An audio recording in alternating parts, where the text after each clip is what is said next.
Yo, yo, yo, what's going on? It's your boy Cool Ya P of the ShoPowSho. Before we get to this week's episode of the ShoPowSho, I want y'all to check out this amazing festival that I'll be collaborating with my folks over at the Mixed Asian Media Festival. Here we go right now. Check it out.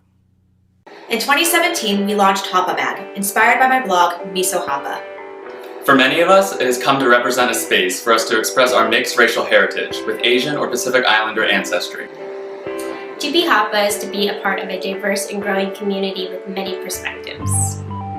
In 2021, we made the decision to move to a broader future by renaming ourselves Mixed Asian Media, MAM for short.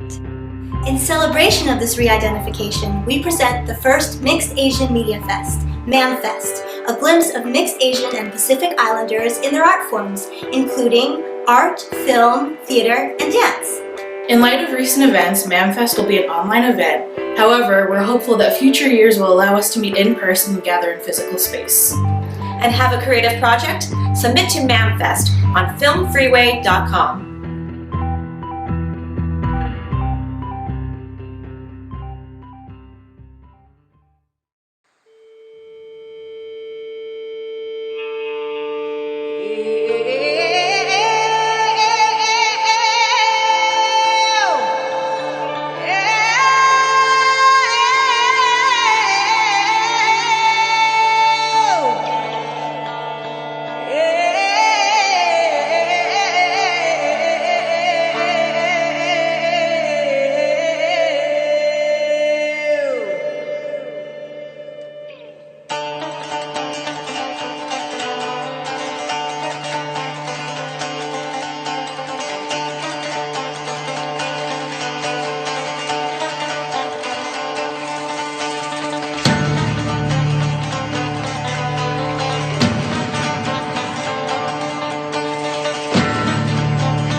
What's going on? This is the NOC, the Nerds of Color, and we are back with another ShoPowSho. I am Cool Ya P, aka Patrick Michael Strange, the Tocino Terminator, the Dinner Guan Destroyer. You're a dobro of the Holla Holla homies in the center.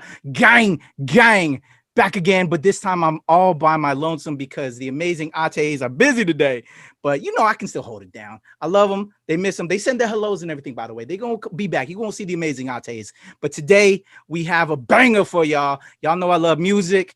You know that runs in our genes as Filipinos. You know this. You know we're all about entertainment, dancing, singing, all of that. I used to do that thing, a little bit to myself. I was in a quartet in high school. Used to blow, I'm old school. So I was singing like Silk, Shy, Jodeci, Portrait, Boyz II Men, High Five. I'm all about that. All about the singing. You know what I'm saying? Because all about the ladies, you know what I'm saying? So because I wanted to rap to the girls, so if I could, throw a little tune at them, that might attract them a little bit. So yeah, but I stopped because my voice got a little bit different, but it's all good. It's all good. You know what I'm saying? I still figure out my ways, and that's how I got my lady anyway right now. So I'm all right. I'm doing okay. But anyway, I got a banger for y'all today. Another representative from Las Vegas. He is amazing. He's a crooner. We're gonna get into a story right now. Please welcome OG Moose. What's up, baby? How you doing, bro? Come on in. What's good, man? What's good? Hey, man. Air horns on this shit. Celebrating. Yo, man, good to see you, man. How you living? Man, I'm great, man. We're in Vegas right now. It's kind of a little bit raining, but the weather's still like perfect here in Vegas right now. Like spring is in full effect. So I'm actually like in a good mood. You know what I mean? Hey, man, that's good. It's always good to be happy and positive. and being sir. bright spirits, especially during the times right now. And that's the roots of why I started bringing the ShoPowSho together, because we was all going through it. And we got to give people hope. We got to give people spirit that we're still here. We're not giving up. We're still vibing. And actually, I want to get into that when we get into your latest album, because I would assume this came together during this pandemic. And so to do that, man, much props on that, to give us that energy and that vibe that we need to get our mind off of things. So for sure. Salamat po on that, brother. I was gonna say, you know, like, to me, the album came around basically because of the pandemic. You know what I mean? Like, just to jump straight to it, like, the album's called NUTHIN. Basically, it's available on all streaming platforms. Please go check that out. But basically, the album came about really. I had a whole new album done at the top of 2020. You know, before the pandemic, and it was all completed. I had about 10 tracks in. It was all recorded. And I was listening to it one day, you know, I Chief, I'm Big Chief was out here too, you know, so I'm out there. I was just listening in the car one day and I was like, dang, this is not hitting, bro. So at that moment I decided I scrapped the whole project, and I was really down about that. And then, you know, the pandemic hit and everything just kind of was like an avalanche. Then I got laid off. Work, you know, my 9 to 5. And at that moment, you know, it was just basically like a real avalanche for real after that. Just was like, you know what, if I don't do nothing right now, like, I'm, you know what I'm saying, I'm letting myself down, you know what I'm saying, I'm letting everyone who believed in me down. So it was just kind of like this inspiration of just trying to create music that, like, if I was going through, if I felt like nothing, what would I want to hear? You know what I'm saying? So that was basically what that album is. And it's like kind of like a motivation, and for me to speak on all the things that I cared about, you know what I mean? And so I'm excited. I've been really happy with all the love that I've been getting from it. But, you know, like, the goal is to obviously just reach out to as many people as possible, because I know there's a lot of people who go through the things that I go through, like, you know, with like, I don't call it mental health issues, but, like, you know what I mean? Like, when we go through our moments, everyone goes through those types of things. And I think it's important that we all have open discussions about that. And, like, especially in our community here, Filipinos, it's not really like something that we are growing up talking to our family, you know what I mean? Or so it's like, it's important that our generation gets to open up about that and, like, really have, like, open dialogue with each other. So I think this is a great opportunity for this album, for me to reach out to anyone else, no matter what your skin color, no matter your race. Like, this is really like something about hope. And, like, you know, that's why I created this album. Just like, really, like, if I felt like all the moments I felt like nothing, I wanted to create something out of that. You know what I mean? So yeah. Oh, dog. Yes, if that didn't sell you the album right now, people, something wrong with you, dog. Something Yes, wrong sir. with you. Also, it's banging, man. It's some fly shit, man. Just bump that shit, you know? Okay. I love it, man. And the title track is Life Goes On, right? At the beginning? Yeah. You got the video for that right now, right? I did. Yeah. That's the lead single, co-produced by the homie Esta. And basically, it was like, I wanted that to be the lead single because it portrays basically what and that was the first song I finished, actually. So I was working with another artist. Her name is Ruby Ibarra. She's based out in Cali. Yes. Shout out to Ruby. I'm trying to get her on. We're trying to make our schedules match right now. Oh yeah, definitely get her on, man. No, so we got a couple records together, and, like, I sent her the beat to that, actually, and, like, you know, she was asked for a pack, and that was one of the songs that she didn't take. You know what I mean? And I was like, man, this beat's too amazing to just sit on the shelf. You know what I mean? So and that was the first song I wrote about on the album, and it was, you know, it was like a perfect like starting lead off single, you know what I mean? A home run right off the bat. So I was like, oh yeah, this is perfect. You know, so that was the music video, and that was the first intro track on the album. So yeah, it ended up working out really well with that one, you know? Nice. I love it. Yeah. Everything's meant for a reason. So, you know, exactly. Yeah. So beautiful. Life Goes On. We gonna get a little bit more into NUTHIN, man. But before we get into that, we want to talk about the life of OG Moose. We want to celebrate OG Moose and get into what created OG Moose. So let's start from the seed. That is how we like to kick it off. Usually I'm throwing it to the Ates, but again, they ain't here today. So I'm gonna blaze through this with you, bro. We're gonna have some fun and we're gonna reconnect with our past and celebrate, you know, what brought you to the now and you doing it big. So let's kick it off, man. Let's talk about the fam. Let's talk about mom and dad. right when they got together, right before you came into the picture. Let us, tell us where you're from, where they from, how their love came to be, and then brought you into the world. So I was born in Quezon City, Philippines. I'm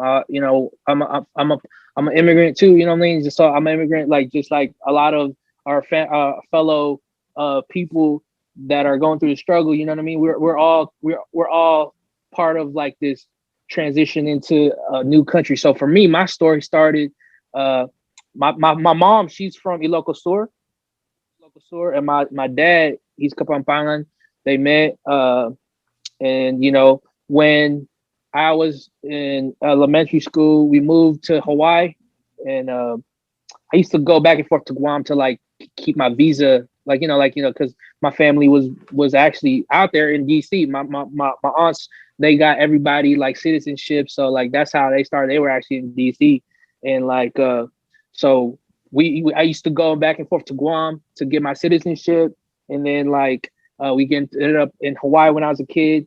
And then that's where I grew up in Hawaii, and then moved to Vegas right before high school. That's where my journey was from Philippines to Hawaii to Vegas. So that's my journey. You know what I mean? Okay.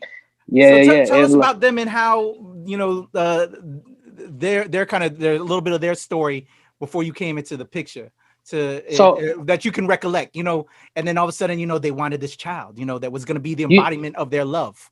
You know what the craziest part actually of the story is, going even further back. So my granddad, he was he was part of the Philippine Army during World War II, and he fought for the United States during that war, and he was part of how many soldiers? I think it was like 50,000 soldiers that were it's called the Bataan Death March. Oh, dog! I'm actually working on a story on that. That's crazy. Word. Yeah, and my granddad was one of the soldiers that survived, and I think it was like 11,000 people died. I'm not really sure the number. Yeah, it was something along those lines.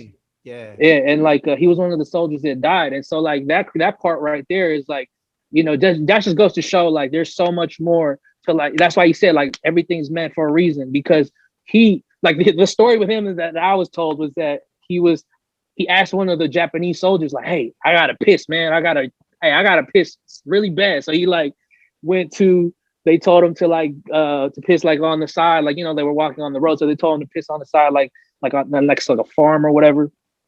And then out of nowhere, these Filipino farmers were "Hey, come over here. Come over here." And they saved him. They grabbed him and they saved him. And if they hadn't done that, I wouldn't be here today. You know what I'm saying? I wouldn't be talking to you today. So that just goes to show you, blows my mind. You know what I mean? My mom's dad, my granddad, my Lolo basically was saved, and I wouldn't be here. You know what I'm saying? Because of our people looking out for each other. You know what I'm saying? It starts there. That's a crazy story that, it starts there. But anyway, from there they met. My mom and my dad met. I'm actually really, not really as close to my dad, but I am I'm a mama's boy. I wrote about her on the album. The track is Milagros. I told her whole story on there. But basically, the idea is that, what I'm saying? My mom is my best friend. And you know what I mean? For her, she went through so much just going through her life. And, you know what I'm saying? It's really cool because to think about it, from her journey, she was a musical person. My whole family is a musical family. And I'm actually the first one that didn't graduate college. You know what I mean? It's but it kind of came full circle because of the musical influences in our family. My uncle, my beloved uncle, rest in peace to him. Uncle Tito Mario, basically he was basically the musical genius. He was he was working for Philippine Airlines, and he was a bass player. And my family, they were in theater and my piano players, the usual stuff. And then that all got passed down to me. And basically that's kind of where my musical love came from, is basically, just being around Motown and Stevie Wonder and Marvin Gaye, and just listening to Al Green on Sundays, Earth, Wind and Fire on Sundays, or you know what I mean? So that's kind of where my love for music came from. It's just this having that kind of love for great quality grooves and rhythm, and that's what came from. And in our culture, we're so ingrained into that type of culture, man. We're a big part of hip hop. We're a big part of blues. Like if you go back, you know what I mean? Like we are, a lot of the best DJs going back, our best breakdancers are Filipino. So it's like, it's just so natural for us. And, you know, you watch TFC or something or whatever Filipino channel, and it's like hella R&B singers and like acoustic singers, and that's just in our blood. So it's like, that's, I think to me, like that's where it came naturally that I fell in love to this, you know, this beautiful art form, man, for real. But anyway, yeah, that's kind of where my story is. No worries. No, I love it. I love it, man. Yeah. Just that you're kind of erasing some other questions for later, so that's cool. That's fine. I love it, man. That's beautiful. So what would you say then? What would your parents say about a young baby OG Moose? Well, first off, do we want to give him your government name? But Sure, before you yeah. became the Moose? Yeah, I was born Miguel Munoz. My family nickname, you know how most Filipinos have a family Exactly. nickname. They call me Iggy Boy. You know, they call me Iggy Boy. You had something else. Yeah. And then when I was in middle school, I ended up like getting this nickname Moose. It was like basically like a one of those icebreakers on the first day of 7th grade. All my basketball teammates were in the class with me, and there was this icebreaker. Basically, it was like, hey, you have to go up to the front of the class. You have to say your name, and then you have to say you have to make the sound of an animal. And I was like, man, I don't want to be a mouse or a monkey because my homies would just clown me the whole season. You know what I mean? I'm not gonna do that. So I was just like, my name is Miguel, and the moose. A moose makes the sound moose. I don't know. It's just like something like that. And then after that, they started clowning me, calling me Moose the whole year. So that's where I got that nickname. But anyway, yeah. I forgot the original question. Basically, yeah, that's where. Well, then where the OG come from? Because just you original. I was actually for my first 10 years making music. I've been at this for a minute, you know what I mean? And my first original nickname was Moose the Coolest, and I was going by that because of track 4 on, I forgot what track it was, but on Lupe Fiasco's The Cool, I wanted to take that name, the Coolest. I love that song so much, and like that was my first initial name. Like, so all the, you know, my first 10 years of like accolades and creating music was under that moniker, and then I just felt like it was such an oxymoron, and I thought like it wasn't really like representing me anymore. So I threw the OG in there because as I get older, you know, and here in the city of Vegas, and also like a lot of my, you know, the people that I'm here, I've been the original me, but also at the same time, I want to, you know, I've been trying to set a platform and try to be a leader, a Pat Riley, Phil Jackson type of like person for a lot of young artists, you know what I'm saying? And and not just artists, but like just people in general. So I want to take that moniker and like really live by that for the rest of my life. Just be like, yo, this is, you know what I'm saying? Like there's a proper way to do everything. And I just want to be a great example for everyone. So that's kind of where that new moniker came from. But anyway, that's so because you the put the work original in. Me. Yeah, exactly. You put the work know what I mean? in, man, and you want to be able to show other cats that. That's exactly, a form of respect. Exactly. Yeah, exactly. Gotta listen to your OGs. You know? Exactly. Yeah, I'm hoping that one day I could be that person for a lot of people. You know what I mean? Because I know, and this is, you know, crazy. It's not like I'm like this super famous guy or anything, but like, you know, throughout my time, I've been getting messages of like, oh, I started making music back in 2011 because, you know, I saw you do it on Tumblr or you on YouTube or, you know what I mean, do things. And I'm just saying like, damn, I'm not even that old, but I'm hearing that from younger kids. So I'm just like, you never know who's watching. So you never know who's, you know what I'm saying, like inspired by you. So to me, like I take that responsibility with like full grace. I'm like, oh yeah, you know what? Moving forward, like I think we have to just show motherfuckers how to do this for real. You know what I'm saying? And like, not to toot our own horn or anything, but just like on some real shit. Like, yo, this is real shit right here. And you know what I'm saying? Like take inspiration from this. You know what I mean? So hell yeah. I feel that, brother. That's respect right there. Kind of like where my Kuyapi came from, because my real name's Patrick. Exactly. But you know, and I'm like everybody's brother, big brother. You know what I'm saying? To look out for them and guide them. So that's why. Exactly. That's our role. That's our role. As we get older, bro. Like all our nieces, nephews, even, you know, just younger people that hopefully like take our mentorship or anything like that. Not that we're seeking, like mentees or anything like that. But like if anyone ever seeks guidance from us, that's all we can give them is experience and our knowledge that we gain from our OGs, from our cuyas and ates and like our, you know what I mean, our titos, titas, our ninos, ninas, you know what I'm saying?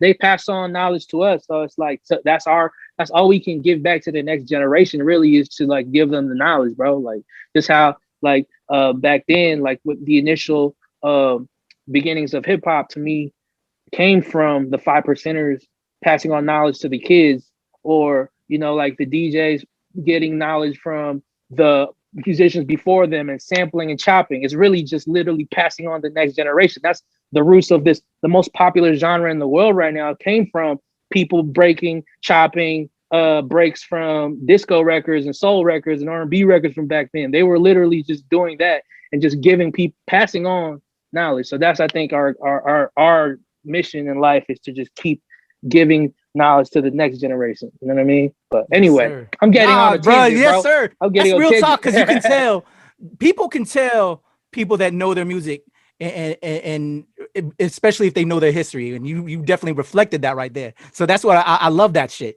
because you got to know where this shit came from in order to take it to another level and put your vibe to it. And especially if you want to get respect from these cats that are doing it as well. You know what I'm saying? That there's a whole method to the madness and everything. And so that just shows love there. And that's what you can tell the cats that, you know, I'm sure for yourself as a fan of music itself, beyond just providing music, the people that have the love for the craft I really get the utmost respect from me, because that's for sure. That's pure. Because you try not to get on some like you know, we can kind of talk about nerd stuff later, but like for example, like Marvel, for example, let's talk about the MCU, right? Like Kevin Feige and his whole team, they're obviously creating something brand new, and it's like a whole new generation, but they look back at Stan Lee and Jack Kirby's work and hold that dear, because that's the knowledge that they passed on to Kevin, because he was just a kid one day too, and he was looking at kind of like, damn, this is crazy. And look back, he was a producer on the first X-Men movie, and like that set off a whole nother generation of like universe. That so basically, it's like literally just paying homages and taking like I keep using the word knowledge, but that's important, because it's like those things are what's gonna be pushed, that's gonna thrust you forward. And like that's really the shit that we do when we create art. Whenever we create something, it's all about just like leaving gems in there for people, the crumbs that people can take, and so that they can walk their path. You know what I mean? Definitely. And for real. Like, what's that Tupac quote? He said, "I may not change the world, but I'm gonna inspire the person that will." Like you never know who you're gonna inspire. So you know, yeah. There you go, man. Anyway, Hey, there was a gem that you dropped earlier, because we got into the OG Moose, and it's very uniquely Filipino, and because we celebrate our Filipino heritage on this show, because I knew OG Moose couldn't have been your first name. You know, as Filipinos, you know, we give each other our little nicknames like Boy, which is ridiculous, or whatever. You know, so you was Iggy Boy, I think is what I caught. Yeah, basically, so my dad, they called him Boy growing up, and Iggy was kind of from Miguel, so they just put those two nicknames together. Like, oh yeah, that's Iggy Boy. That's the junior. I'm the third actually of my family kin on my dad's side. I'm the third, and like, you know, so basically I was just the junior. Oh, he's the next of kin, you know. Yeah. So you know how it is. Like every Filipino for some reason has a nickname. Like there are the repeat name, like when they like I can't think of something right now off the top of my head, but you know, like how it is, man. Like either the boy on it, or they repeat the name twice. You know. Yeah. It's so funny, man. Filipinos are hilarious. I love our people, man. Yes, sir. Yeah. All right, so peep this. Let's take it back to you. We're gonna get into the Marvel stuff, and especially we'll do that later. But we still want to learn about my man OG Moose. So what would, if I had your mom on here, what would she tell me about, you know, pre-high school, you know, young preteen OG Moose? What would you be afraid of her telling me about? Man, you know what? not to get too deep or anything, but I think she would say that I was really shy, and I was, I'm pretty introverted, but I've definitely opened up a lot more over the past 2 decades. But when I was younger, I was really shy and like, you know what I mean? Like I was always the quiet kid, always calculated, like paying attention and stuff, but never really saying much. But then I think when I was in like, when we moved, especially when we moved to Vegas, and like when I was like in 5th, 6th grade, when I really fell in love with music, I was in band class, and like I was a first chair alto sax. Okay. I started getting ukulele lessons. Like I was really in love with it. I got basically what changed me was I heard Kanye West's College Dropout. I was in 6th grade when that album came out, and that album changed my life because I was hearing somebody not talk about guns, not talk about street shit, and he was saying it on some fly shit, and he was sampling records that my mom listened to, and I was like, damn, like there's a way to do this. He opened my eyes to like, oh shit, you could do this, because you know what I mean, this isn't just reserved for motherfuckers who slang yay or or whatever, was cooking crack in the kitchen, whatever. I don't know, you know what I mean? Like It was more than just that. Like it was actually like, we grew up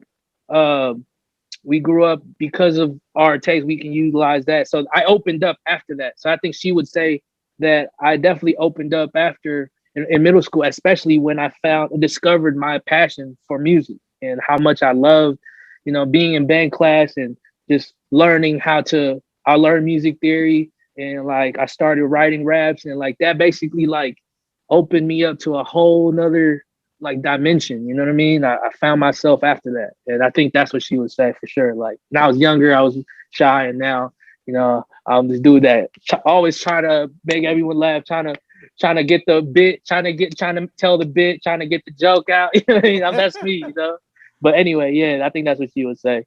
Okay. Yeah. So Kanye, you said changed your life with that album. Who are some of your early influential artists that made you fall in love with music? Man, like just in general, like I said, a lot of the music I was growing up around was Motown, soul music, R&B stuff.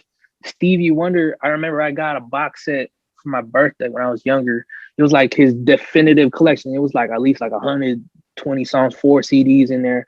And I remember just hearing like that, and I was like, man, how can one person make so much great music? Yeah, like Stevie was a genius. Stevie is a genius to this day. I think he's the GOAT to me. Michael Jackson, obviously, just hearing that. Almost every Motown record, you think about like the Arethas and Gladys Knights, Al Greens and Marvin Gaye's, like they were really just like even like going forward to like more like I grew up around like a lot of new jazz and like new R&B, new soul. I grew up around a lot of disco. Like I love the Bee Gees because my mom was playing that in the car, driving, and like so just little stuff like that was like what I was influeneed by. And then I remember like my real introduction to hip hop obviously is like all the stuff on the radio, but when I heard Far Side Running, that was my first exposure into like, whoa, what is this? Like this doesn't sound like anything. Shout out to JD, you know what I'm saying? Shout out to JD. But that was my first introduction really to like, yo, what is this? And then like it was like a rabbit hole from there, and then especially like, my more like definitive moments was, 6th grade. It was going down a rabbit hole of Kanye and like figuring out like, oh, there was this whole nother community of like, I mean, you call it backpack music, but there was this whole generation of that. So I grew up listening to like that. My time of middle school and high school was me bumping Mos Def, Common, Kweli, like just listening to stuff like that, just because of the Kanye tree. And it was just like, and then I got exposed to all the stuff that I was that too young music to hear. I was exposed to like, all of just hip hop from the 90s, and just like, damn, like there's so much gems that I was too young to know, but and then obviously Outkast was like the biggest act in the world. But then when I heard their discography before that, like listening to Aquino, listening to ATLiens, and I'm just like, yo, this music was changing me, like changing everything about me, and I think that's, to me, was my musical inspirations, was just like, it was constantly reinventing and going back. See, we were talking about like how like the past is always like thrusting us forward. Like I kept going backwards and like hearing all the gems that I was too young to hear. And I'm like, yo, they made Aquino when I was 7, bro. Like that, I wish I heard that when I was 7 because I would have been a whole different person anyway. Like that album changed my life. So it's like, so these, you know, like listening to Hove and Nas and Tribe Called Quest and like just like listening to just crazy, just it was basically every day for me from middle school, high school was just like was like researching, figuring out, oh, there's this act and here are the samples that they made. And that's what got me into making beats, was because like, you know, like most music producers, we tap in onto sampling. So that's kind of where I got like, oh, so they were chopping up that Bob James Nautilus record. Okay, let me go back and see all the other records that sampled that. It was just like, you know, I grew up, I'm very, I know I'm very privileged to grow up in the Google era because that was like basically my library. You know what I mean? Like I learned everything because of the internet. You know what I'm saying? That Childish Gambino record is so like it makes so much sense, that title, because of the internet, because everything is because of the internet. Everything we do is because like we can actually look up everything on our phone. But anyway, yeah, so that was my whole upbringing, was listening to all that, you know, like musical history.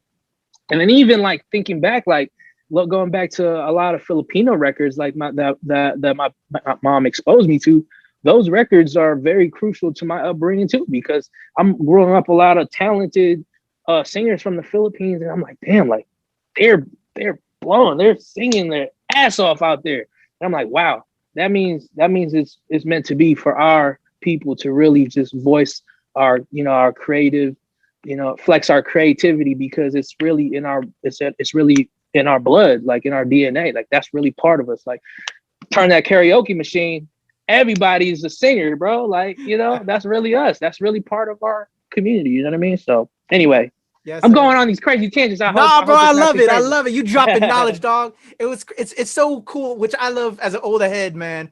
I just really appreciate young cats like yourself, man, that grew up with this, respect it, but like how much that I saw it happen. I've been lucky and had the privilege of seeing it happen, because I was born 77. So I lived through the 80s to the 90s watching this, my love for hip hop and music, and just that sound, you know, evolve over time, and these new cats come up, and these artists, you know, come onto the scene. And to see young cats like you that have that respect, and then deep dive to see where they were drawing those influences from. Again, like I said it already before, but like that just shows a lot of love and appreciation. And for me, knowing that you're a musician with that love gives me, I have a lot more respect for you, even more so than I did now. You know what I'm saying? Just seeing that is dope, man. So yeah, you know, man, it's dope too. It's dope too. It's like you start to really hear it in the music. Like for example, Anderson's not really like my age. I think he's like 35, but like Anderson .Paak, right? For example, Silk Sonic killing it with Bruno. That record is so crazy, bro. I can't wait for that out. But anyway, like you can hear it in his music. Like he grew up around that stuff. Even going further back, like Snoop Dogg, for example, right? Like you listen to Doggy Style, that album, right? It's great with G-Funk and a lot of the old soul records that they were sampling or whatever.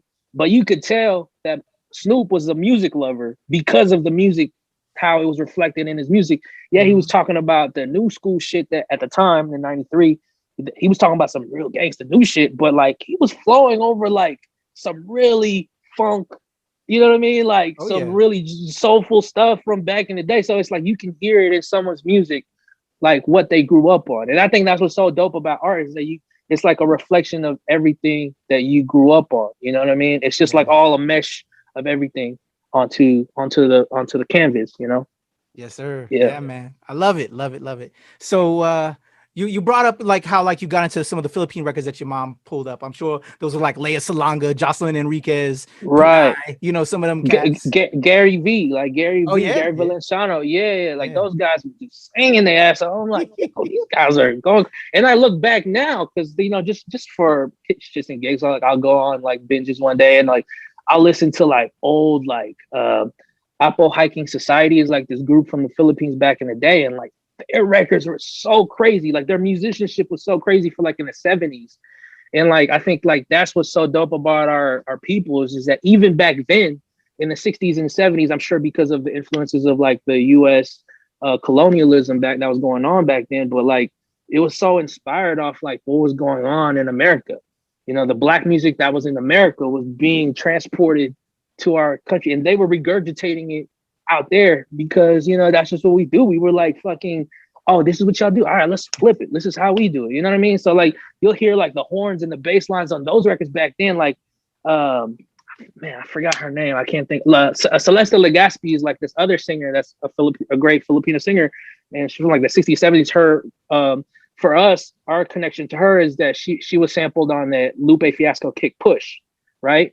But you listen to her records, she sounds like she's growing up in the 60s, 70s in America. But her records was being like in big bands, the horns was like so jazzy, so soulful, the bass guitars was grooving. I'm like, damn, like this is growing up in the islands. You know what I mean? So you look back and like, damn, like they're killing it out there, you know? And even now, like Filipinos are still killing it out there. You know what I mean? Yeah. It's so dope to see. It's so dope to see, man. Love it. For real. Love our people, love our culture. I love our people, man. Yeah. I love our people. So I want to talk on that note, being that you were raised in the US, you know, since you had left the Philippines, born in Quezon City, raised in Vegas, and you know, I forgot where else you went to. Hawaii. You was out of Hawaii. That's right. Yeah. Talk about learning about yourself. You know, were both parents? Did you say you were mixed, or are you full? No, I'm full Filipino, bro. Okay. Yeah, if I probably did one of those 23andMe's, it'd probably be 90% Filipino. Okay. So talk about growing up Filipino in the US, that Filipino American experience for you. How was that? Did you experience racism? I'm sure, you know, we've all had it, but some haven't had that. You know, I've had people on that didn't really experience it too much. How was that for you growing up? Did you learn Tagalog? You know, talk about that. Just finding out that you were different and just some of the cultural aspects about our people. How did that infuse into your life? And did you like it? Did it drive you crazy? Because I know for me, going to church, you know, and you know how we are about church, you know, that was a little too much. Woo! But go ahead, let's go. I went a little bit too much. There's probably way more to give you. We'll dabble into that. Talk about that. Oh man. So, well, basically my journey as an immigrant was basically very like it was perfect. I think I want to say this off top. It's a privilege to be a Filipino because our people have gone through so much over the last so many centuries. You know what I'm saying? Being colonized by Spain, then Japan, then America, and finally finding independence. But then even in that independence, we had dictators that were fucking up, you know what I'm saying, our people, and still stealing from our people, even to this day, but finally finding independence and our people fighting for ourselves. So like, it's a privilege that sits on our DNA, bro. It's like that we are always fighting for our freedom, fighting for our love, you know what I'm saying? And so that, just to say that off top. So when I moved to America, it was just like an eye opener, but I was blessed because I grew up in Hawaii, right? And Hawaii is like basically like there's hella Filipinos in Hawaii, you know what I'm saying? I think that's one of the bigger populations outside of like Cali or whatever. What island were you on? I don't know, Oahu. Okay. Yeah, grew up on the west side, the west side of the island, and basically I grew up on hella Filipinos, and like their culture, the mixed mash of Filipinos is so ingrained into the local Hawaiian culture, because if you think about it, the first farmers, so the first farmers in Hawaii, they had like these sugarcane farms, right? And the first people that they were bringing out there were the Japanese, the Koreans, and they were being hella Ilocanos from the Philippines. They were shipping them out there to work in the sugarcane farms, and through that's where you get like all the local food and all the pidgin accent, because it was all these people from different cultures that were like trying to learn each other in the farms and cooking adobo and like cooking their own versions of Japanese curry or like kimchi and all that. They were like mishmashing that. So I was lucky. I was fortunate that my exposure to America was this amazing boiling, I think everyone should experience like just a couple weeks in Hawaii just to feel that love out there. People are so loving, even though, of course, they're not as open to like outsiders and colonizers or whatever, but like they're very open, especially we all have the same brown skin because we're all came from the one race, bro. So you know what I mean? That's a whole nother subject. But anyway, like basically my experience was that I grew up around a lot of the culture that I was used to, but I was getting exposed to this American way of lifestyle, but it was through the lens of this island that was still fighting for their freedom. Hawaii has always been has always been fighting for their freedom, regardless of like, being a U.S. state. So like my lens was I was experiencing the American dream, the American, like quote unquote dream through that lens of like, wow, I'm finally here. You know what I'm saying? I came from a third world country. Now I'm listening from the lens of like, oh shit, here in Hawaii, they're still fighting for their freedom. You know what I mean? Anyway, so my experience is a little different than maybe like someone who was dropped off in New Jersey or grew up in like whatever. I don't know where Filipinos are usually at, like Seattle, whatever. But like they might experience some stuff. But I personally, we were all the same. Like we all like the racism that we were dealing with was probably when we went to the mainland. Like my first time, like we're dealing with stuff like that is probably when we first visited Houston, Texas. You know what I mean? Like dealing with like even something as little as like sitting in the restaurant waiting for a seat for like an hour and a half while everyone else was getting seats. But that was just like little things that you know what I mean? I'm fortunate that everywhere I've lived, I grew up in very like a big Filipino community. So that's why I still was adjusted. But yeah, the Filipino experience to me is so dope because like our culture is really like creative, like from food to art, like we are so creative with it. And like, yeah, it was such an easy transition growing up because our food was open. But I'll say this though, when I was first growing up, I was ashamed that I spoke Tagalog, right? And I was fluent because I didn't want to stand out. I didn't want to be that, oh, he's the fresh off the boat kid, So I felt kind of ashamed, like even like as little as like going to a grocery store and like my mom would yell at me in Tagalog and like, like I would feel ashamed a little bit. But growing up as I got older, I'm like, what the fuck? I should be proud that I speak a second language. You know what I'm saying? I'm fluent, that my first language is in English. You know what I mean? Because like that's all part of my journey is that perspective is, I think that's what's that's why I say it's a privilege to be Filipino and growing up as an immigrant, because that gave me a whole new perspective on on the human experience. You know what I mean? Because like not everyone gets to speak a second language. That's one fact. You know what I'm saying? So anyway, yeah, like so that's one of the insecurities I had growing up was just like, damn, like I don't want to stand out, but then I don't want to stand out too much. I want to fit in. I want to be a part of the, you know what I mean, the mix, because everybody seems so cool. Like they grew up in America, like their experience was different. Like they grew up in a nuclear or in a home with two parents or you know what I mean, little stuff like that. But then for me, I ended up realizing that those weren't disadvantages. Those are part of my superpower. You know what I mean? Like they build me up to be a lot more stronger and they say that having a second language really, is informative in how you dissect things and stuff like that. So that's I said, like as I got older, I started like realizing how much of a fool I was for being insecure about little stuff like that. You know what I'm saying? And like being really proud of like, you know what? I can eat like binagoong and like that's okay. Cause even though it smells crazy to other people, like that shit's amazing on some mango. Or you know what I'm saying? Like little stuff like that. Or just really enjoying our culture for what it is. Like we are so creative, man. From the beginning, our ingenuity is so impeccable, bro. Like just think of all the the great Filipinos have done amazing things all over the world. You know what I'm saying? So it's just like, yeah, it's reflected in our art and especially in our food. Like I love food. So it's like, you could see it in how our food is being translated. You know what I'm saying? So anyway, yeah, that's my whole Filipino experience was just that, all the stuff in moving to Vegas, like our Filipino community out here is pretty deep too. But then I grew up, in a high school where it was like 40% Mexican. So like we were all part of the melting pot. So to me, I'm fortunate that the cities that I've lived at, I've never really had to deal with bullshit because I don't know how it would have been. This definitely would have been scraps all day. I would definitely like throwing hands all day. But I was fortunate that everywhere I grew up, we were the majority. You know what I'm saying? Like being brown was, we were the majority. You know what I'm saying? So I think it was so cool that I'm fortunate that that's where I grew up, because at least when I go and step into the South or step into places where we may not be as welcome, I could hold my head high. I'm like, yo, this is me though. So if you got a problem, you can handle this another way. But I'd rather not, because I think I was taught that, you know what I'm saying, we need to start with love. You know what I'm saying? So anyway, yeah, that's why I say I think I'm pretty fortunate that my American experience is so different, because I grew up in places that are like, man, we're cool as fuck out here, bro. We're good money out here, bro.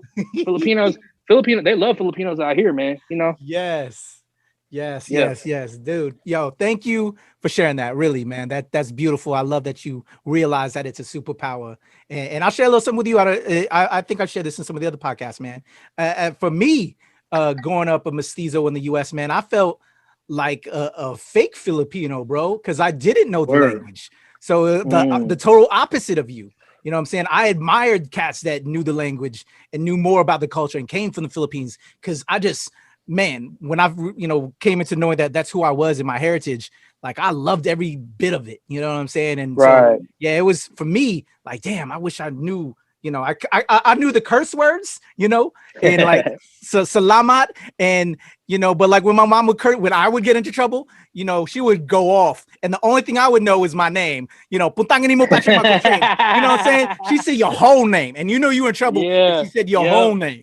Yeah, middle name, then, everything, all of that, bro. So mad respect, man, and I really appreciate you sharing that, because some people don't always want to open up to that regard, man, but it's beautiful, and you realize, what I'm saying, as we go on our journey, how important those lessons and who we are so important. So thank you for sharing that, man. That's beautiful. There's a kid out there right now that's probably dealing with that. Exactly. That's going through that type of insecurity of like feeling ashamed, like that their home lunches smells different, or they don't want to invite people to their crib. Or in that plastic Jif Cool Whip box or something. They probably don't do that no more. But right. But like Joe Coy talked about it in this shit. Exactly. Or like even like inviting people to your crib because your mom is cooking peanut butter and that shit smells crazy or something. I don't know. But like but that type of insecurity is real, and that's a real thing that we all deal with outside of all the things that we're already dealing with as humans, right? Hell yeah. So adding that to the equation of like trying to fit in so much is when you realize like, yo, my superpower is, this is what makes me stand out. This is what is my imprint on the world, and me able to speak out because this is my upbringing, this is my background, this is my voice. You know what I'm saying? And I think that's what's dope, is that we get to share that to somebody. Hopefully there's, we get to inspire kids out there that really are going through that too. So that's to me is part of the human experience, is that, you learn how stupid it is to feel ashamed about the things that you should be proud of. Exactly. You know what I mean? At the end of the day, there are so many things that are so much more important, and we're worried about the wrong things. So it's like, it's important as we get older to realize like we need to focus on what's really important, which is love, family, you know what I'm saying? Like all that shit, you know what I'm saying? All that stuff is really important. Not the fake shit, not the being ashamed of who you are. Like, no, that's you. That's your superpower. You grew up because that's you. You know what I'm saying? Like your background, your nationality, all that shit is part of your story. And that's what makes you makes you unique, because you get to tell your story and no one else can tell that story for you. You know what I mean? So, yes, sir. Yeah. I think that's what also made you OG Moose and why you so dope, bro. Because you realize that. So let's get back to the music, my man. You mentioned music. I would assume was your first love. Coming off, you got into music, or is it not? Where was it like, before you came into, what you want to do later on? What were some of your original loves? As a Filipino, like I love basketball. Okay. Brooklyn Nets, you know what I'm saying? But I always loved basketball, and then I was in art classes as a kid. I used to draw a lot. Okay. And then when music came into the picture, as far as like me actually learning music theory, learning instruments, starting to write raps. I wrote my first song when I was in 4th grade. You know what I mean? It was for Mother's Day, I wrote a rap to my mom, a poem to my mom, and that was like the first real song I ever wrote. Anyway, so yeah, so just, once that came into the picture, like, you know, everything else kind of fell wayside. I still love basketball, you know what I mean? But music is to me was kind of like that first, like, you know, when you fall in love with the first girl you met, right? You never experienced that before, and they actually love you back. That's kind of how I felt about music. Was this like, holy shit, like this thing is like so amazing. It blows my mind every single time. It's like, to me, it's really like, it's real love. You know what I mean? Like when someone falls in love with a passion, they realize that, like, how could I have lived any time before this without experiencing it every day? You know what I mean? Kind of how when you fall in love with someone, madly in love with someone. It's the same thing when I fell in love with music. It was like, damn, like I can't believe that I went a day without studying stuff or going backwards, and just, you know, like that experience back when we were younger, just like listening to our Walkman or like, you know, our CD player or you know what I mean, or whatever, just listening to just our headphones, just vibing in our room, and just like before everything else, that was our musical experience. And to me, that was such a beautiful time. And I like, it's kind of like your first high, your first time smoking weed or whatever. Like if you had a good experience, you know, yeah. right? So it's like, if you, I talked about it on the album, actually, Constellations. I talked about my first time smoking weed. It was like, I was always that dude that never really like, I was like anti-weed or whatever. And then my homies took us to Mount Charleston, which is like a mountain that's about 40 minutes away from Vegas. And like took us there. It was like, I was about to go to college. So I was about to go to UNR, Nevada, Reno, up north of Nevada. And my homies took me there, and I saw smoked for the first time, and I saw the constellations. I saw the stars, bro. I saw the Milky Way galaxy, and I was like, holy shit, bro. So it's the same thing when you first hear like music that just blows your mind. Like I'm sure back then when they were throwing parties in the Bronx, they didn't know what was going on at the time, but they knew that this was different. That energy was crazy, and like, I can't believe I lived anything without this. So like, that's, to me, it was like, my experience was just like, when music came into the picture, nothing else mattered, bro. Like it was just the most caring, loving thing. It was a warm hug. You know what I mean? I still listen to old records that I loved back when I was younger, and it's like a warm hug, bro. Like sometimes you just need a hug. You just listen to that, to like a Tribe record. I listen to like, you know, Blueprint, Jay-Z Blueprint, or Outkast Aquemini, and I'm just like, damn, these records, College Dropout, Kanye, late registration, Kanye, like those are just like, damn, this is music right here that like was supporting me when nothing else was. So I felt like that's what, to me, music really like, was like a warm hug. You know what I'm saying? Bro, for real, I'm with you on that. It takes you back to various moments in your life. It kind of reaches more than anything else can. Yeah. It's like a diary, you know what I mean? Like, everything you were listening to at that moment, it'll take you back. Like how like a certain scent will do that, or a certain flavor will do that.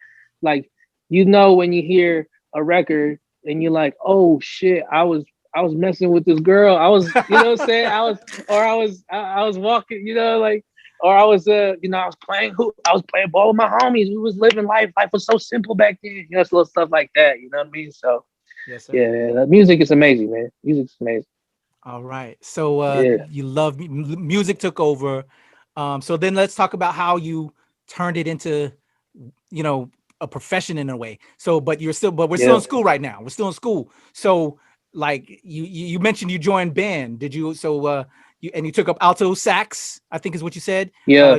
I was also singing. Did you get in? Were you in choir as well? No, I never even thought about really like singing as much, because, you know, I wasn't really born with like an amazing voice or anything like crazy vibrato or anything. But I was always into like the musicianship part. So I was always like learning instruments, and I was a first chair alto and tenor sax. You know what I'm saying? Props. Like I was out there killing in the band, right? And my music teacher was amazing, Mr. Fukaya. I haven't really reached out to him. I hope he's still alive. But you know, back in Hawaii in middle school, he was like the guy who was teaching me how to love music. He was teaching me what music could do for you, because music changed his life.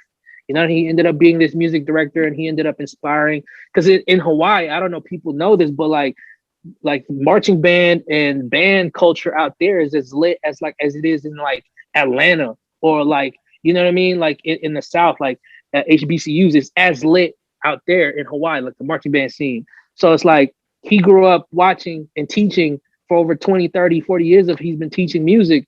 He saw so many musicians under his tutelage, you know what I'm saying? So he was basically getting rewarded, like, to see so many kids fall in love to music. And I was one of those students. And like, to me, like, that's why I learned and really gravitated towards making beats, because it was my way of like finally utilizing all this music theory that I was learning and learning instruments. You know what I'm saying? And like, it was really Kanye that changed my whole perspective on it, because he gave me the idea like, oh, you could do both.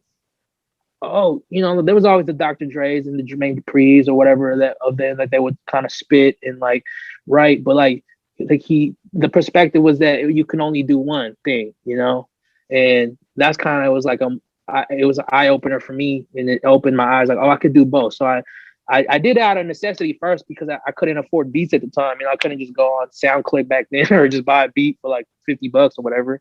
But so I did it out of necessity. So I would chop up records and learn music from there, and started like, you know, recording my stuff on like a little computer mic back then with like a sock on it. That was my OG pop filter, you know, and like recording on there, and like the old Fruity Loops FL6 was the first one I fell in love with.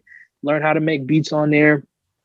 And so like, were you like yeah, self-teaching yourself, or did you reach out to some cat, whatever? Like, so how did you begin that journey for cats listening? How, you know, to starting their journey? Man, what did you do? There was this kid in my bus. His name was Davon George. R3D was his artist name, and he basically put me on. He's like, "Hey, you rap? Oh shit, I make beats. I rap and I make beats. Like, let me show you how to do it." So he used to go to his house after basketball practice, and just like I would learn how to you know, like learn how to make beats on a computer, you know, and like it was such a wild experience for me, because it was finally me like seeing how the sausage was made, you know, and it was like, oh wow, like I never knew that it was kind of this easy.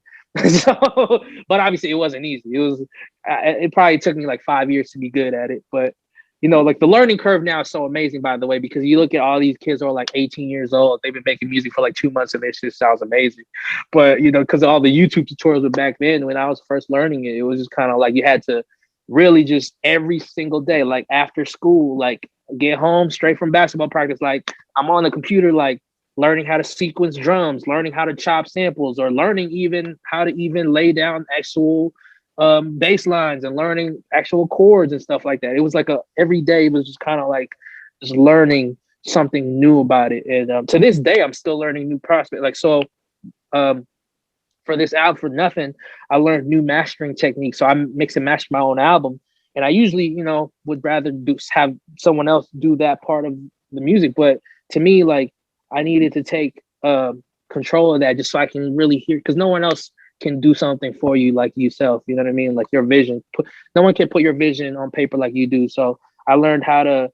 I'm always learning something new. Always investing into new equipment. So for me, when I was back then, that was my whole experience, was just like continually learning. So, and I always thought at some point I'll be good enough that I won't ever have to learn something, or, you know, look up a tutorial or look up a new perspective on something. Nah, like there's so much to music as far as like new techniques, new drum patterns, new bass lines, new grooves. All that shit is so crazy and it's so expansive. So it was like a continual learning experience. But back then, that's how I started, was like someone was showing me the ways of like how to do it. And I ended up just every single day after school on a demo version, mind you, that I couldn't save the shit. I had to, like, if I didn't finish it, I would leave the computer running all day, come back from school the next day and just like, you know, learn. Wow, and finally like save it when it's done. So it was like that, basically. That was my whole experience, was just that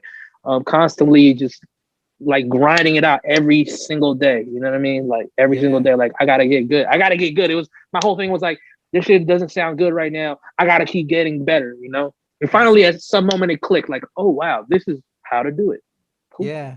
You know? That's crazy. Yeah. Yeah. So would you say that though, because you were in band, that helped you and I would assume learning, you know, from your instructor, that learning the actual music theory and all music, that. exactly. Yeah. I'm sorry. Thank you. Yeah. Assisted that other outside knowledge you was getting from your homeboy by doing that as well. So did that kind of come together to even do you think that made you a better artist by being in like a formal class for people that just want to learn on their own, but all or how do you what do you feel about that for people that just, okay, I'm gonna get music and they just learn on their own, but they don't exactly take a class or a course or actually learn the strength of notes and, you know what I'm saying, of music theory? Yeah. What would you say on that?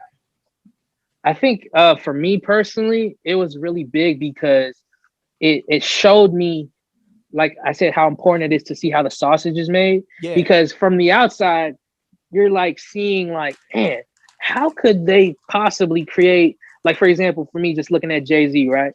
How could they make You Don't Know, that record that him and Just Blaze did on Blueprint, right? How could you make something so epic like that? How do you even cook that up? I'm like, what's the science behind that? But then from the music theory aspect, I was learning like that there's rules to music as far as like certain key signatures and like certain patterns that you do, that you can, if you know them enough, you can learn how to break them. And that's how you really get great, is that you learn all the rules and you learn how to break them. So I think personally, for every artist, it's important that you should learn from something formal, but it's not necessary, because I've seen some people that are like doing things that are so amazing and they never had any formal class, never went to music school, never went to audio school, whatever, and like they're doing amazing things. But to me personally, I think it was important in my journey because it taught me and it showed me that, yo, this is possible. It's possible to be great, but you have to know the rules. There are rules to this science. There's a science to this, you know what I mean? And once you learn the science to it, then you can really break the rules and really experiment, you know? Okay. So I think that's why it's important for every artist to at least some formal thing, but it's not necessary, because if you're 2021 and you're a 15-year-old and you want to make beats, just Google, just YouTube it. There's a tutorial for everything. YouTube University, you know what I mean? Yeah, but it's important to me personally to have some type of formal knowledge. It's like a real teacher, a real teacher to tell you like how to break the science down to you, so you can really go on and really paint outside of the lines, to really color outside of the line. Because in school they teach you like you have to color within the lines, you have to do this pattern, but then you realize like, oh shit, if I color outside of the line, it looks doper. Yeah, you know, and that's I think it's important to have the formal knowledge just so you learn how to break it. Definitely. So yeah, it's not a detriment, but if it can only help. It will never hold you back to learn from somebody, no matter what the field is. Like, you know, there's no chef that will ever tell you like, don't go to culinary school. Like, no, the best had to go through that process. But there are rules to the exception. There are people who succeeded in the kitchen and they never had one formal day of training in their life. But then again, like if you want to really be amazing, you got to learn it from the experts. You know what I'm saying? Yes, sir. So. All right. So let me bring it to, we getting ready to graduate from high school, you know? Yeah. And we have that ultimate decision where, you know, they want us to go to college and everything. And you mentioned you chose University of Nevada, Reno, I think is what you said. Yeah, I did. Yeah. What was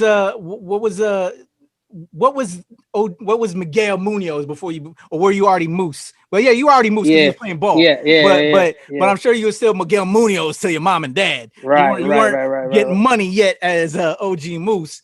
But when you were, you know, we had to make that decision. We got to go to college. What we gonna major in or whatever.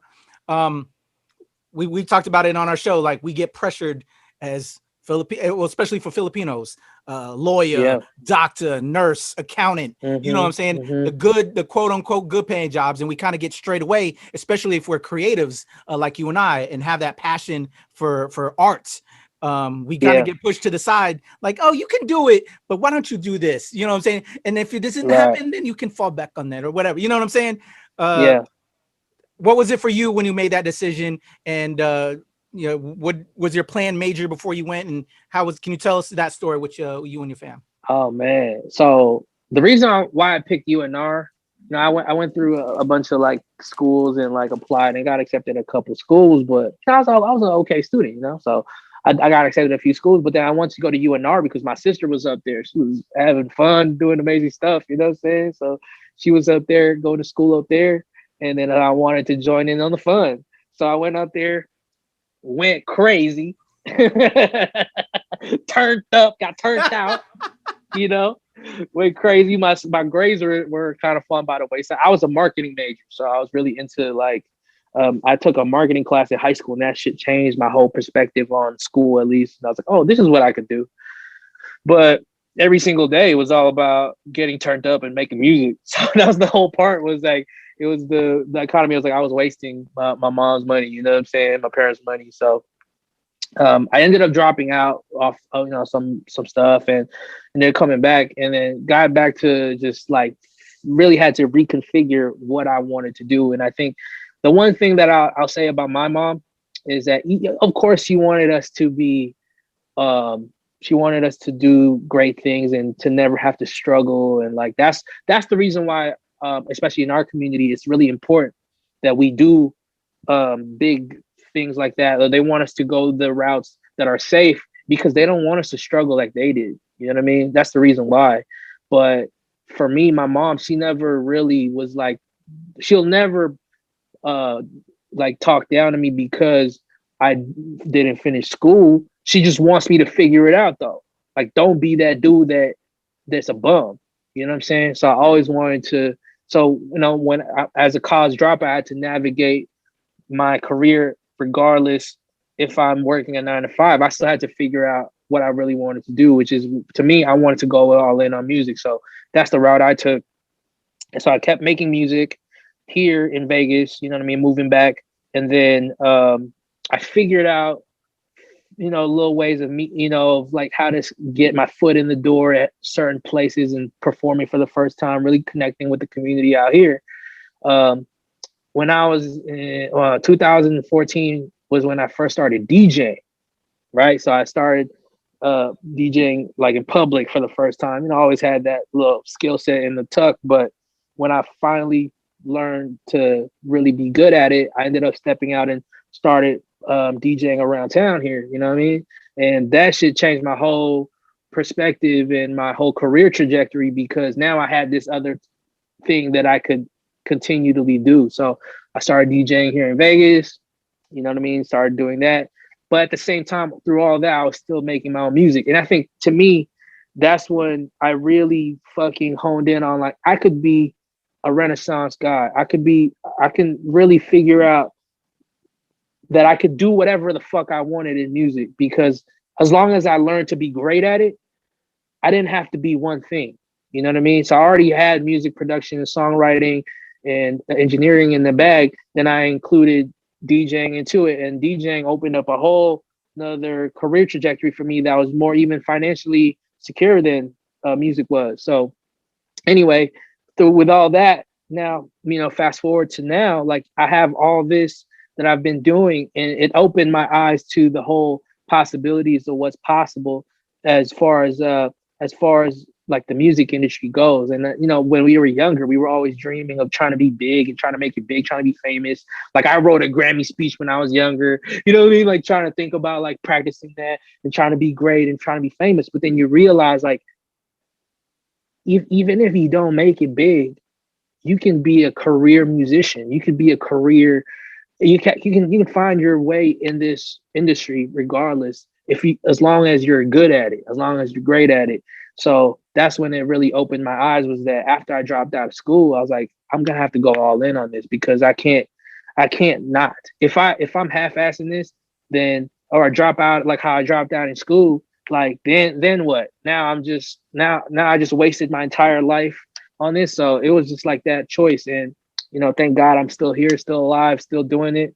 And you know, I'm excited for the next step. You know, we're about to enter a new phase of our lives. All of us are about to enter a new phase of our lives with, you know, with vaccinations coming through and new normals being set up across the country, across the world. So it's like, to me, I'm just excited to see what are the new possibilities. You know what I mean? Personally, I'm working on another album already, so I'm already excited working on producing for other artists as well. I got some production credits coming up. So I'm just like constantly just trying to reinvent how I can keep getting better at the things that I'm great at. Because I know that this is my skill set, and it really developed after I dropped out of school. You know, it's like I was like, oh yeah, I have to. It's sink or swim now. You know what I mean? So that's why it's so dope that, you know, this is gonna be year 14 of me making music. So so it's dope to at least be in this position now at 29 years old, going into my my 30th year around the sun. Like I'm going into this knowing that I think I made the right decision. You know what I mean? So yeah, dope. I would say, man, for me as well, like you got to get to your low point before you get to your high point. You know what I'm saying? You got to get that kick in the ass to wake your ass up to what you really need to do and handle business. And so I it's think important to get punched in the face. Yeah, it's important to get punched in the face sometimes. I think it's beautiful that you took that and turned it into a strength, because that's sometimes what we need. So with that being said, so like we talked about, you were in band, and then when you got out, you started DJing, and then doing a little producing here and there. But now we became OG Moose, the singer, and everything. What was that first experience? Because you were performing before, but as part of a group, in band. What was that experience like transitioning? And it's funny you said, because like we talked about how like now a pandemic, we're not really in front of people now. Well, what was that like?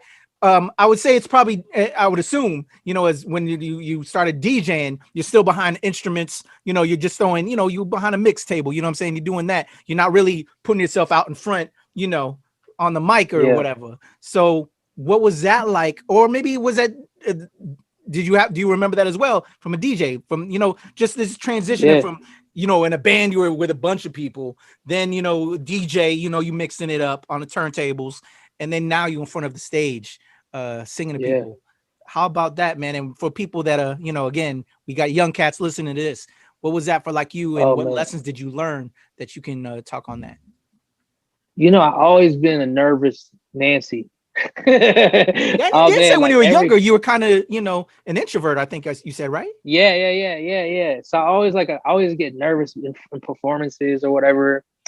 But you always come up big because I've been practiced. You practice for those moments, right? So anyway, Michael Jordan said, like, if you're not nervous, you should quit because you don't love it no more. You know what I mean? So along those lines, I'm paraphrasing him. But anyway, like, so me, like, when I first hopped on stage, it was 2010 as a performer, and like I was actually, my first show ever was, we got booked for this gig here in Vegas, and like it was like a showcase. It was a bunch of artists on the bill, and like I remember we were the last performers on the thing. Like, okay, bet. You know what I mean? We invited all our homies, bruh. By the time we got on stage, bro, everybody left. It was just our people. I remember my mom and my sister, my homies was there, and like the bartenders and the promoters. Everybody, like, it was an empty venue, and we had to perform on stage. And I remember, like, I was looking at the homies I was with that we were on stage. We were performing, and I was like, I remember him telling me vividly, like, hey, we've been practicing for this moment. Regardless of who's here or not, we gotta like kill it regardless. So I remember that going forward from 2010 moving forward, every performance, every show that I've been blessed able to get on stage, was that you are showcasing this for people who this may be their first time hearing you. So to me, I always bring my 110.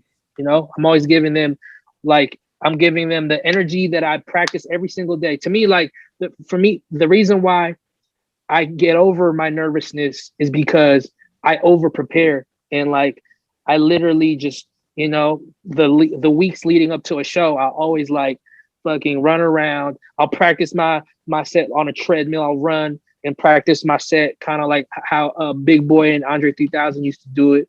Just to get your lungs in with it. I'll practice the set. I'll actually lay it out how it's going to be. So I know when I get on stage, I'm for sure 100%. Like, I know exactly my beat. I know exactly the parts on the stage where I'm going to do what I'm going to say, all that stuff. So that's kind of kills my nervousness. And like, to me, that was the best thing, was that I was able to get experience from when I was younger being in band, because I remember those big theaters of like everyone's parents there, and you don't want to mess up your solo, because I used to get solos. You know, you don't want to mess up your solo, bro, because everyone's gonna hear you.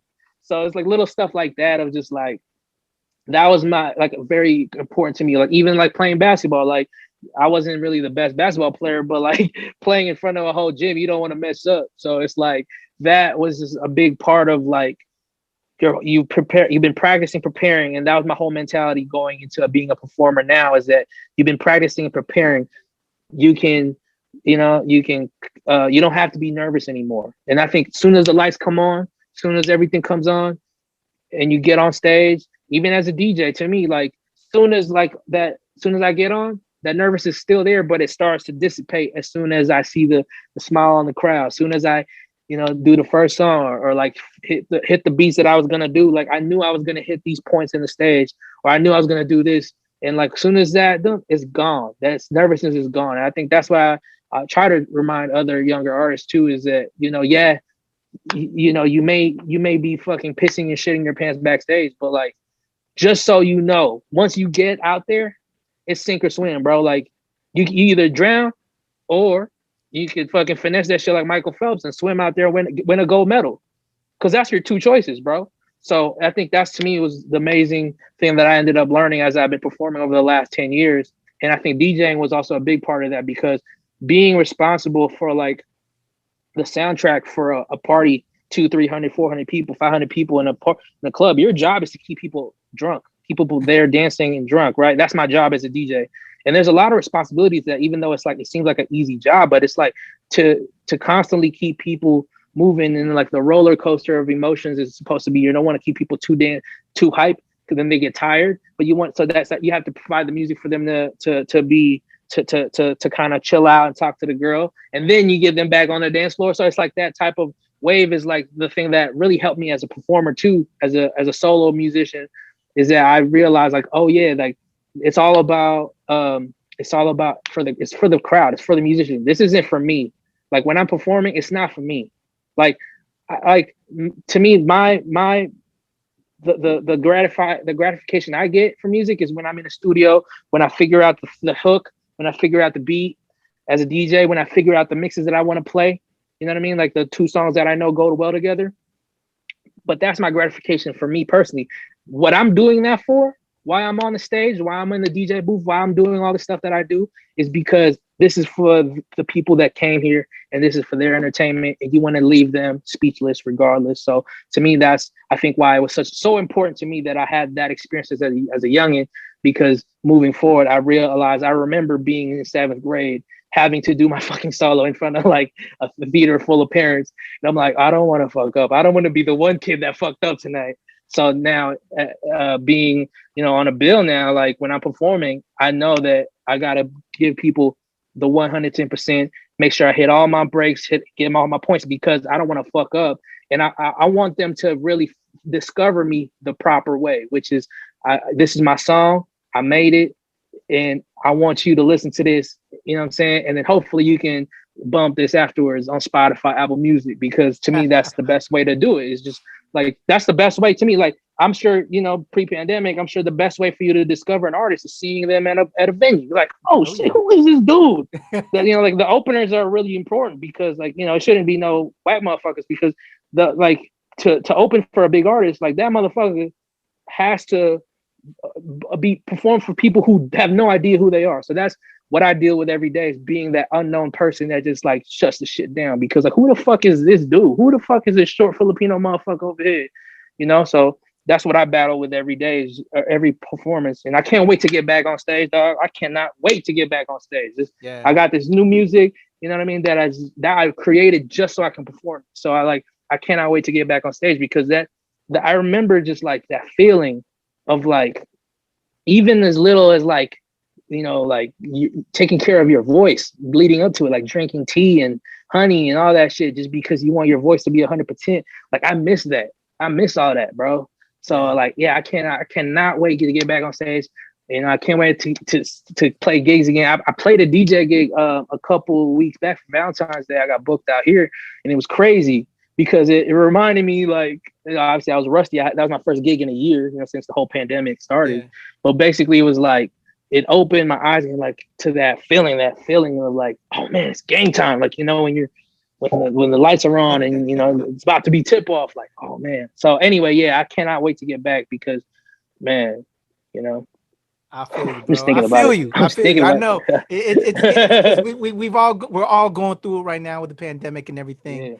So nah, trust. Man. Yeah. Yeah. As a performer like you are, I'm an actor and a producer, filmmaker, and I run a cosplay charity, and I do shit every convention up and down the East Coast, and even down LA. Shit, we didn't have San Diego Comic-Con last year. We ain't gonna have San Diego Comic-Con this year. It's crazy, man. It's insane. Man. But so I'm with you, man. I know how you can vibe and you really feed off of that energy. So let's talk about what went down. You know, the last year to this year. Of course, you created something out of nothing during this pandemic, yes, but we're calling it nothing. Yes, sir. We touched upon that at the beginning. What was you know, we have this amazing album that everybody should cop right now on all streaming platforms. I'm gonna have the information in the description below. Make sure you cop that after you're done with this. What was the Life Goes On is the lead track. We talked a little bit about that at the beginning. You know what? Actually, let's go with this one first. What was the hardest track to write on this particular album? Easily it was the track 5, Milagros. So that was a song I wrote for my mom. And, you know, just for full disclosure, my mom is, she has cancer, and she's been battling that for the last 4 years. And actually, full disclosure, she's actually in the hospital right now. So we gotta visit her. I think I got till 8 o'clock to visit her. But you know what I'm saying? Like, so I wrote that about her, you know, the relationship I have, and just professing how much I love her on wax. You know what I mean? Because she's my best friend for real. And like, you know what I'm saying? It's so cool that I was privileged to have a mother like her. That was just so cool. She's just cool. Like she's not the most like loving, like she doesn't show love, like overly loving per person, but you know, you can feel the love from her. And that's, I think, what everyone knows about my mom. Anyway, so I wrote that song on wax, and it took me a long time to like really finish the song. One, because the second verse, I actually started rapping Tagalog. Like, it was hard as hell to write in Tagalog because I thought I'm fluent, but like my knowledge of Tagalog is basically kind of like an elementary school level. So it's like I had the Google dictionary up, you know what I mean? Like had to know words and stuff because I didn't really know off top. Anyway, so it was tough to write there, but also at the same time, it's tough to write because, you know, I was just getting emotional, I was crying, like writing the song, like, damn, like, you know, this is a song that I wrote about my mom, like in our relationship. And it was like, you know, just to profess my love for her. Yeah, you know, it's hard to finish it, really, to be honest. But yeah, no, that's why to me, it's so gratifying to hear, like, you know, from hearing back from people, like, what their favorite song was. And they say it's that, because I think to me, like, that was the hardest, toughest to finish. Like, it took a while to finish it, maybe like a month or so to actually, the songwriting part was hard to finish because it's like, dang, like, every single time I would try to write or listen back, I would just start getting emotional and start tearing up, like, you know. Like, I'm the same way, bro. Nah. Yeah, but anyway, yeah, no. So that's definitely the hardest one. For everything else, though, it was kind of like natural because it was like really just touching on certain things that kind of like I've been dealing with for a long time, and it just coming to a head and coming to a bubble, bursting a bubble here in a pandemic. You know what I mean? Like everyone's going through it, so I'm sure anything that you were dealing with pre-pandemic is like magnified now. So I think that's why I think it was important that I was able to speak on those things on this album, you know. But, yeah, that's beautiful, man. Yeah. That's real talk though. Yeah. What would you say is the song you're most looking forward to performing when we can perform? Life Goes On is just the energy there is so dope. There's a record on there called Constellations that I just love that song. That's my favorite song on the album. That's the song about it's about weed basically, but you know that just because it's such I think to me, like, the melody on there is so dope. The beat switch is so crazy to me, and I can't wait to just, like, you know, for anyone who never heard it and I'm performing, I love for them to experience that, you know what I mean? And I honestly, I can't wait to rock. There's a record on there called Baggage. And this record is like 10 years old, bro. Mind you, this record is 10 years old. And I released it back then in like Tumblr and Bandcamp back then, right? MySpace back then in 2010 or whatever. And then like I ended up rewriting it, re-recording it for this album. And it's like, you know, it's such a deep part to me. You know, it's like a love song for you know, expressing my love for a girl that, you know, I ain't tripping about their baggage. We can go anywhere with all that. You know what I'm saying? Okay. So I can't wait to perform that, just because I honestly can't wait to perform a lot of the records on the album. But those three for sure, the ones that, you know, the energy on Life Goes On to me is like so dope. Like that's how I want to start off every show. It's just like I hit them with that. You know what I mean? Would you say that Baggage this is the best version of Baggage now for you? Now that for sure. Like revision it, you know? For sure. I always say my best music is my newest shit, because I keep growing and learning. So for sure, this is the best version. Of course, the first original was like, you know, that was the original like energy on it. Like I wrote it with my boy Mike Wingless, and like the energy on that was like when we were going through it back then with the girls. You know what I'm saying? So like the topics and the songwriting on there was inspired by the ladies from the experience that we were going through when we were back 10 years ago. So obviously that was the energy there, but now like I'm learning all these new techniques, like even the bass is hitting more now, you know, like the kicks hitting more now. So it's little stuff like that, like little things and intricacies that I think is why I think I always feel saying my next album is going to be my best album. So this is my best music I've ever created in my life. I can't wait for someone to discover it and hear it and just experience it for the first time, because I think this is me showing my best foot, putting my best foot forward. And then, you know, my next shit is about to be crazier. So I already know it's going to be crazier. So anyway, but yes, sir. Yeah, Baggage. There we go. I love it, man. Yeah. So Nothing. Make sure y'all cop that once y'all done watching this interview.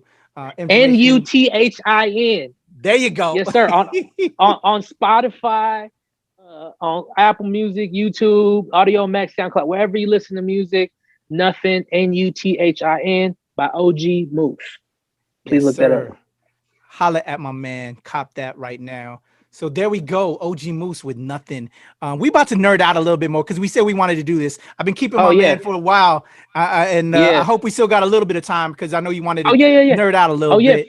For sure. I definitely got to get your mom's. And also, man, all my love and thoughts to your mom's as she going through it. I had family. Oh, she's a gangster dealing with it. She's a word. Yeah, well, you know, she's a gangster. She'll be fine. She's out there just, you know, she probably chilling right now, listening to BTS and K-pop music or whatever she listens to. You know, vibing.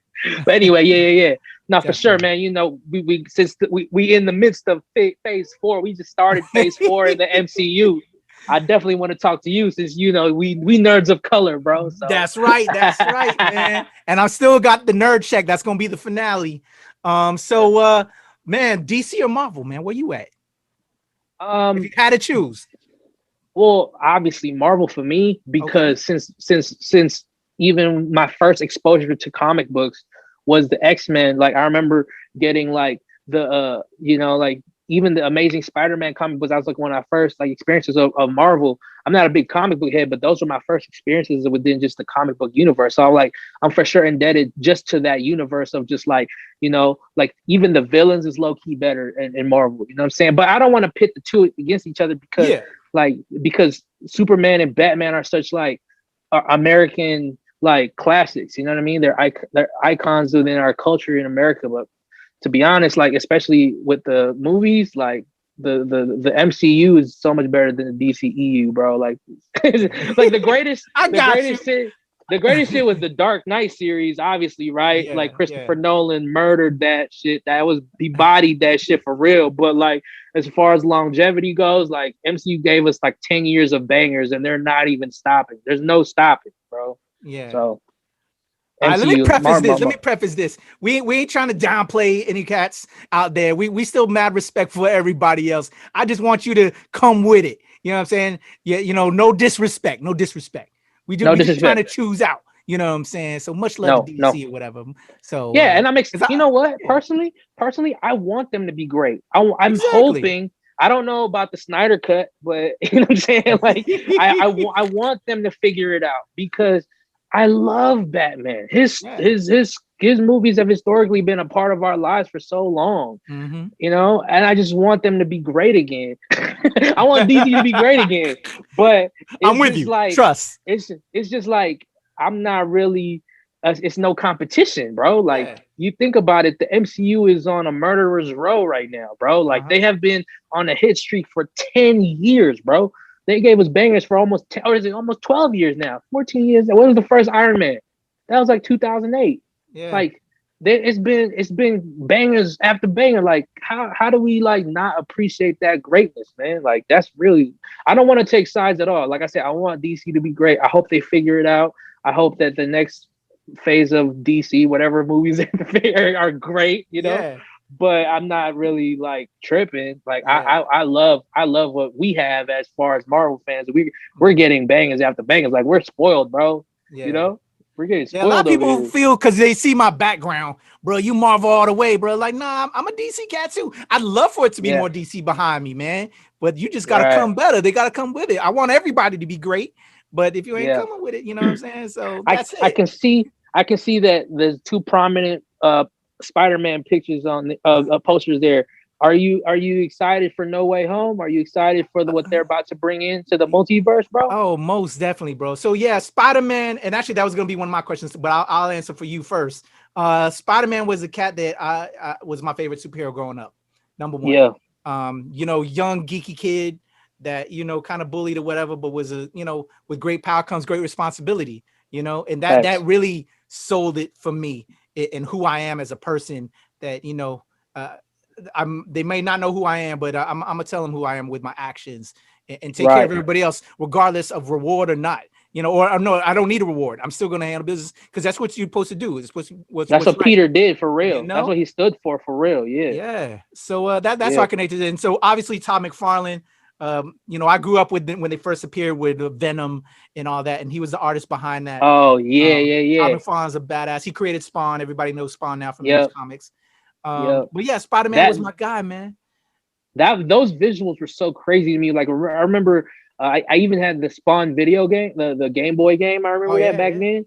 You know, and just like I remember just looking through the comics of like the Spawn series was just like so visually wild to see on paper, like you know, like on the glossy paper, like damn, like they was going all the way there. I love that, you know. It was going hard. Man, yo, that reminds, so you young cat, so then you might remember, because you more so know McFarlane through his Spawn days. Do you remember that they did an animated series on HBO? Do you recall that at all? You know, I kind of remember Spawn, a movie. Is it a movie? They did a movie with Michael J. White. There was a movie joint. That's what I remember. Yeah, I remember that movie. And that was kind of a show too. I ain't gonna lie, it was kind of yeah. But on HBO, was there a show too? Yeah, they had a show. Actually, man, I might have an extra copy that I can send your way, brother. Oh, you know what I'm saying? I'll look into that. I might have some for you. I want to dive into some violent shit. Yeah. If it ain't on YouTube, then I might, because I said it, I'm gonna send it your way if I don't find a link for you on YouTube. But it was bananas, I love anti-hero shit. I love anti-hero shit, man. That's my shit, bro. They basically in the HBO joint translated my man's pages from the comic directly, kind of like how they did with like the Sin City movies and even 300, the first 300, because the second 300 was whack. But how like they honored the visuals and they kind of translated the same panelizations into, you know, what you saw on the screen. And all that. So I'd highly recommend the HBO I'm gonna peep that. Spawn joint, and I have to put that down to send you. You know what I'm saying? Like, because I got you. But throwing it back to you, Spider-Man was my guy. Who was your favorite character, man, in any of the joints? You know, my first real like love, like my first real big favorite was Wolverine. Because I was 9 years old when the first X-Men movie came out. Okay. And obviously that was really pivotal into like the history of comic books in film, right? Because that, you know, they were able to really like jumpstart the whole Marvel universe from there, even though it wasn't like canon to MCU. Like it was just like, you know, like you said earlier, Kevin Feige was a part of the first X-Men, right? Mm-hmm. Anyway, so I remember seeing that in theater. I was like, yo, it made me go back to comic books just to see how the yellow Wolverine was, or the yellow suit Wolverine was. But I was kind of related to him being like an undersized guy. Yeah. I just love that whole storyline of him. You know what I mean? Being an undersized dude. I fuck with dudes I didn't even think about that. Yeah. You know what I'm saying? So I love that. Make him young, make him shorter because now that, you know, they have Marvel has the, you know, the mutants under their wing now, since it's now no longer the Fox. They go shorter with my guy. You know what I'm saying? I For us, hope for so. us shorties, I hope so. You know, much respect I to you, hope so. Jackman. I love you, Jackman. Don't get it twisted. But you know, he bodied it. Yeah. yeah, He like 6'4" though, or something like exactly. that. and Give a shorter cat now. and like the whole history of Wolverine is just that, you know, even the animal Wolverine itself, right? It's like this undersized small thing that's just like a beast. Like it's like a motherfucking beast. Like it'll tear up anybody regardless of their size. So that's kind of I think what's kind of cool about the whole story with Wolverine. But anyway, yeah, so that was my first exposure into that.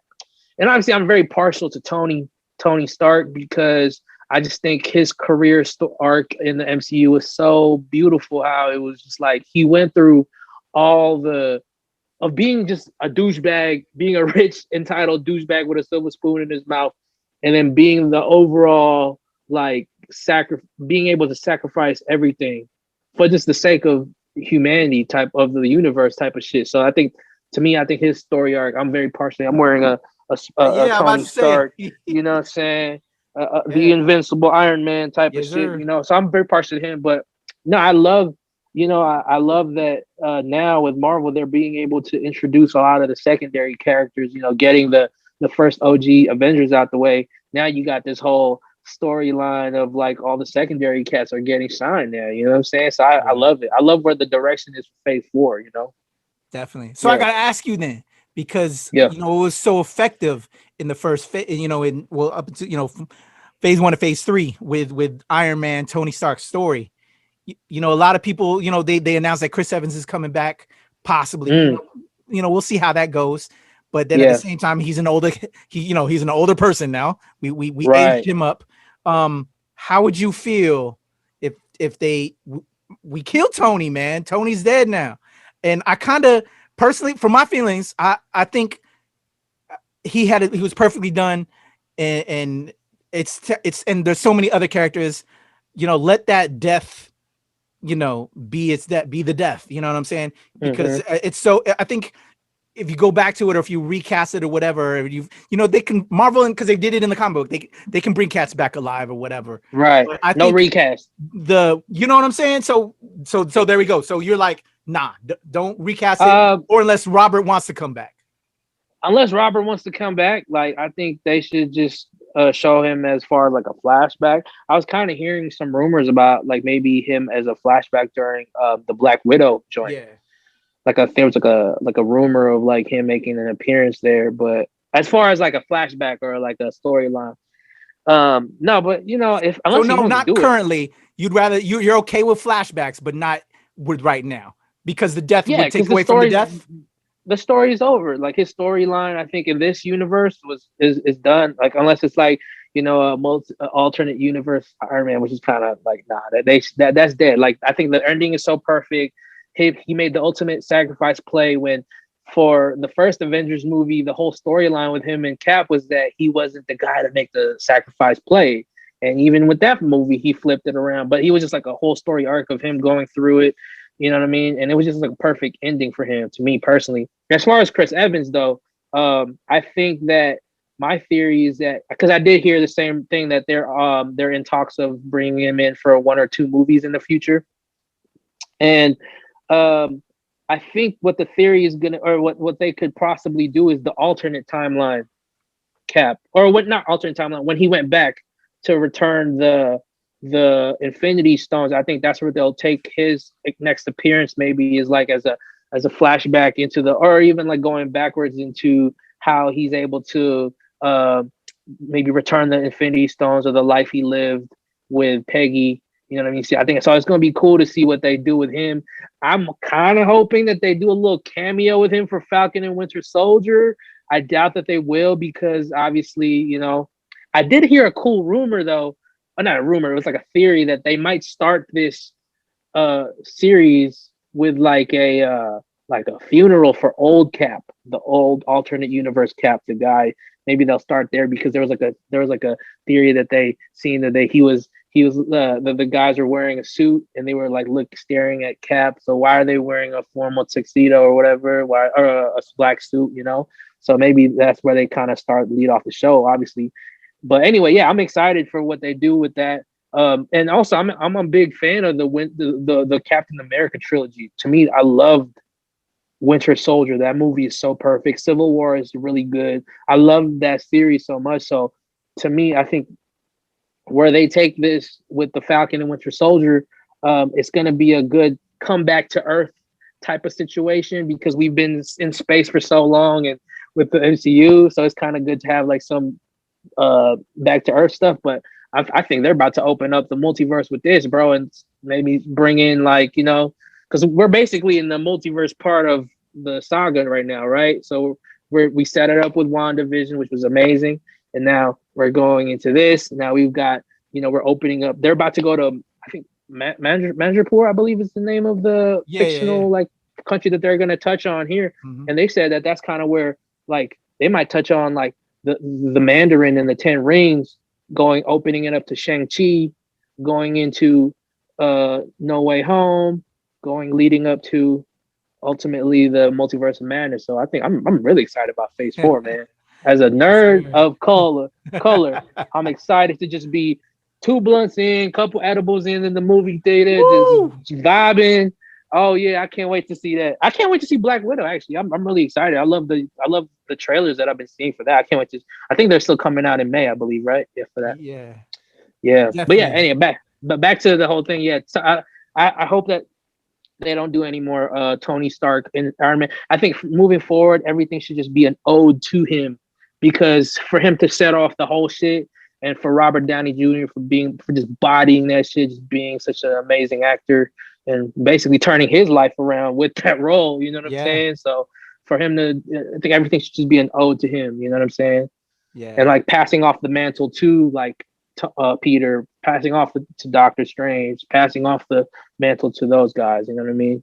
Definitely. Yeah. Yeah, I love it, man. And it would have been amazing to see more, but just the way his story planned out and performed throughout all the films, it just would take away, you know, from that greatness. Yeah.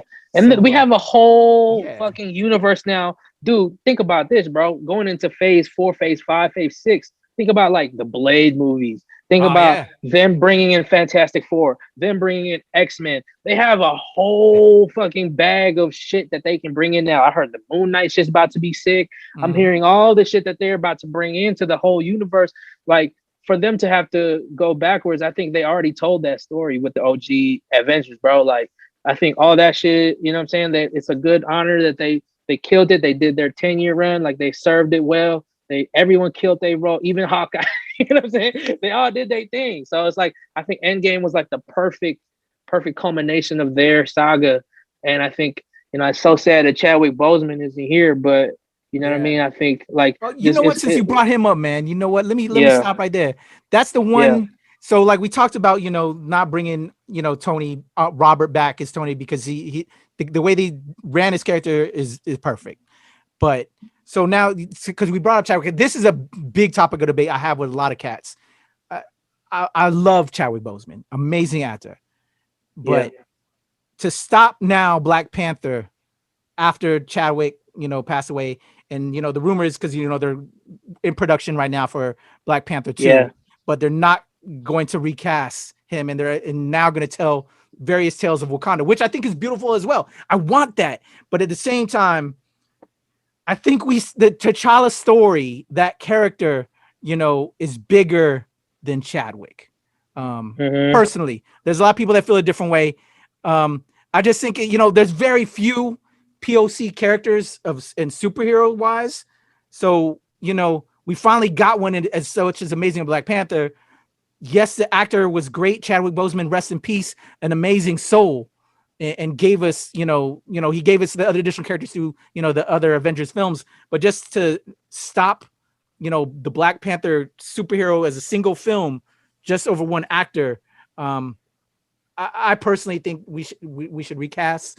How you feel on that, man? I don't think they should recast just because I feel like the character of the mantle of the Black Panther was always something that was passed down. Remember, as like, right? Like, there was always about like, it was they had the ceremonies, and if someone wants a challenge of the mantle of Black Panther, it was like this thing that's passed down from his King T'Chaka and all the ancestors. So I think if they were, and I'm sure Ryan Coogler is going to figure it out because he's a genius. Yeah. Like they'll figure out a way to basically, like, instead of recasting, they're gonna figure out a way of passing that mantle down. I don't think it's ultimately gonna go straight to Shuri. It's not gonna go straight to like Because they did do Shuri in the comic book, you know, for a little bit. right, But then it went back So to T'Challa. I feel like they'll figure out a way where they can tell the story properly and honor Chadwick because of his contributions, not just to this MCU, but just to film. He's an amazing actor, an amazing human too. And like, I think that they'll be able to tell the story and honor him without having to recast, just because I think the mantle itself is like something that does always pass down. So like, even if it's not Shuri, or even if it is Shuri, I think it'll be dope. Whoever takes the mantle next is just gonna be like the next Black Panther, the way it was passed down to him. You know what I'm saying? And he had to earn it through the fight. The way Killmonger actually took the mantle of Black Panther for a big part of that movie, right? So it's always gonna be passed down like a knighthood or something. Like it's you earn it through the battle or through the ceremony, and you know. And so we'll see. I honestly I cannot wait. I have full faith in Ryan Coogler and Kevin Feige. They'll figure it out, man. They'll find a way to tell the story with honor and, you know, respect to Chadwick, man. That was such a sad way to go, man. Yeah. Who knew? You know what I'm saying? Yeah, and amazing to find out that he did all that while sick. Just you know, that's why I understand completely the respect and everything for that. And I echo everything you're saying. Like the Black Panther mantle is passed down. You know, I'm under Spider-Man. Black Panther is my number 2. Actually, they've battled for number 1 and 2 as I've grown older and everything. So but I think T'Challa's story, and you know, in regards to Chadwick playing T'Challa, I just still think T'Challa's story, there's more to be told. So I'm curious, but I have faith as well in Ryan Coogler and Kevin Feige. Let's not forget Kevin Feige is the mastermind behind the MCU universe. He's a genius. And you can see it in the art. The art that he's able to produce as being the leader of this whole thing is that he genuinely loves these characters. He genuinely loves the universe. He loves Stan Lee's work and Jack Kirby's work and everybody's work so much that he honors them with odes every single time. Like every Easter egg we see from these movies is always an ode to a comic book or, you know what I mean? So it's so dope to see what they're about to do, man. Like, and like going back at least, you know, one more time to Black Panther, I think whatever they do next, I think it's going to be something along the lines of like expanding the Wakandan universe, because I feel like beyond just T'Challa, like the Wakandan universe is so expansive. Even going back to the comic books, when I was able to read back to what Ta-Nehisi Coates and them were able to do with like the more recent Black Panther, it was so dope to kind of like for them to like expand the universe out like that with the technology that they had, and they'll be able to tell so much more further stories and give more people of color a chance to like really speak out on such a grand scale. Like Marvel to me is like the top of entertainment right now as far as like the way they do it. So for them to be able to share that, like for example, like Shang-Chi, right? That's going to be a big step for Asians in general to have that type of representation on screen for something that is a $200 million budget like that. Like we have to think about it on those terms where it's like they're putting massive amounts of money on these things, and it's people like us that look like us on screen. So I think it's going to be dope to see what they do and what Ryan Coogler and Black Panther does, man. But you know, like my biggest thing that I'm nervous for personally is to see how they approach what like the young Avengers or the next Avengers movie is going to be, because they're going to have to build on that with all these new characters, right? But then like, you know, I don't want them to just like pull everyone together. I want it to be built properly with like how they did the first one, where it was like over time, right? Gradually. It took like 4 years for them to get to the first Avengers movie. So yeah, I'm excited to see what it does, man. The Secret Invasion too, that's another storyline that they kind of set up with WandaVision, bro. So that's another storyline that they can touch on with the Skrulls and how they touch, like how Nick Fury and them work in that little cutscene from Far From Home when he was in that spaceship, you know. So we'll see where they go with that. So there's so many possibilities, man. But this I think the urgency has to be there because of how Chadwick was unable to finish, you know, this movie. I think there should be urgency with cast like, you know, Nick Fury is like, Samuel L. Jackson is like in the 70s, bro. Yeah. You know what I'm saying? Yeah. So it's not like people are getting younger. So I think there should definitely be urgency for them to try to finish these projects out and knock them out so that they have them in the bag going forward, right? Definitely. Anyway, yeah. All right, man, bro. We gonna. I know, but just this is a little bit of conversation and what we had before that we could nerd out for a minute. So definitely, For sure. and I've already extended the invitation. So we Yes. gonna have you back, and we gonna talk on some reviews on especially can't Falcon wait. and Winter Soldier. So we'll I talk can't wait. there. But Yes, sir. man, just welcome. You a knock. You a knock for real. Now you a real official knock with the Nerds of Color from being on ShoPowSho. We gonna rock some other shit. So hey, Kuya P, man, thank you for having me, bro, man. I appreciate most y'all, definitely. replying back when I reached out. You know what I'm saying? I actually got hip to you guys off a recommendation. You know what I'm saying? Oh, so bro. I was like, oh, word. I was like, word. Okay, bet. Let me see what they're about. And it was so dope to see what you guys are doing. So it's an honor for me to talk to you, man. I appreciate you having me for real, and I can't wait moving forward to nerd out over some stuff, man, because I'm here, man. You know what I'm saying? I'm over here. I'm excited for next Thursday night, midnight for me. It's midnight for me here in the Pacific time. So I can't wait to see that shit. I know you got the episode 1. You know what I'm saying? So I know you about to go crazy with that. But yeah, I can't wait to nerd out over some more stuff. You know what I mean? I'm always here. Let me know, bro. Most definitely, man. So before we go, Yes, I got 2 more things. Yeah. The final nerd check. If you had to do a TED talk on some nerd shit, and it could be whatever. It could your nerdist could be music, which I know with every realm of music that you followed. What could you give a TED talk style nerd convo on? And it could be, to that degree. If you had to do a TED talk, what would you talk on? I think, and this isn't like a fleshed out idea, it's just something that just kind of popped in my head right now as you asked me, but I think what I would want to talk 10 minutes about and nerd out over about is like how to put soul into your music. Ooh. Yeah, because I think like sometimes, especially in our society now, as far as my peers in music, is that what's going on is that attention span is so quick that everyone is like trying to bang these out, get these out, but like not have any real like care for it. It's like fast food almost. But I think when you put love and care and soul into something, especially like food or art, it can really show. So I think that's what I would want to nerd out about, for like on some TED Talk Illuminati shit. I definitely want to talk on some like how to put soul into music. I can picture myself on that stage with like a little earpiece, right? Yeah. I can definitely talk about that. But I mean, that's not a fleshed out idea. I definitely that's a great one. That.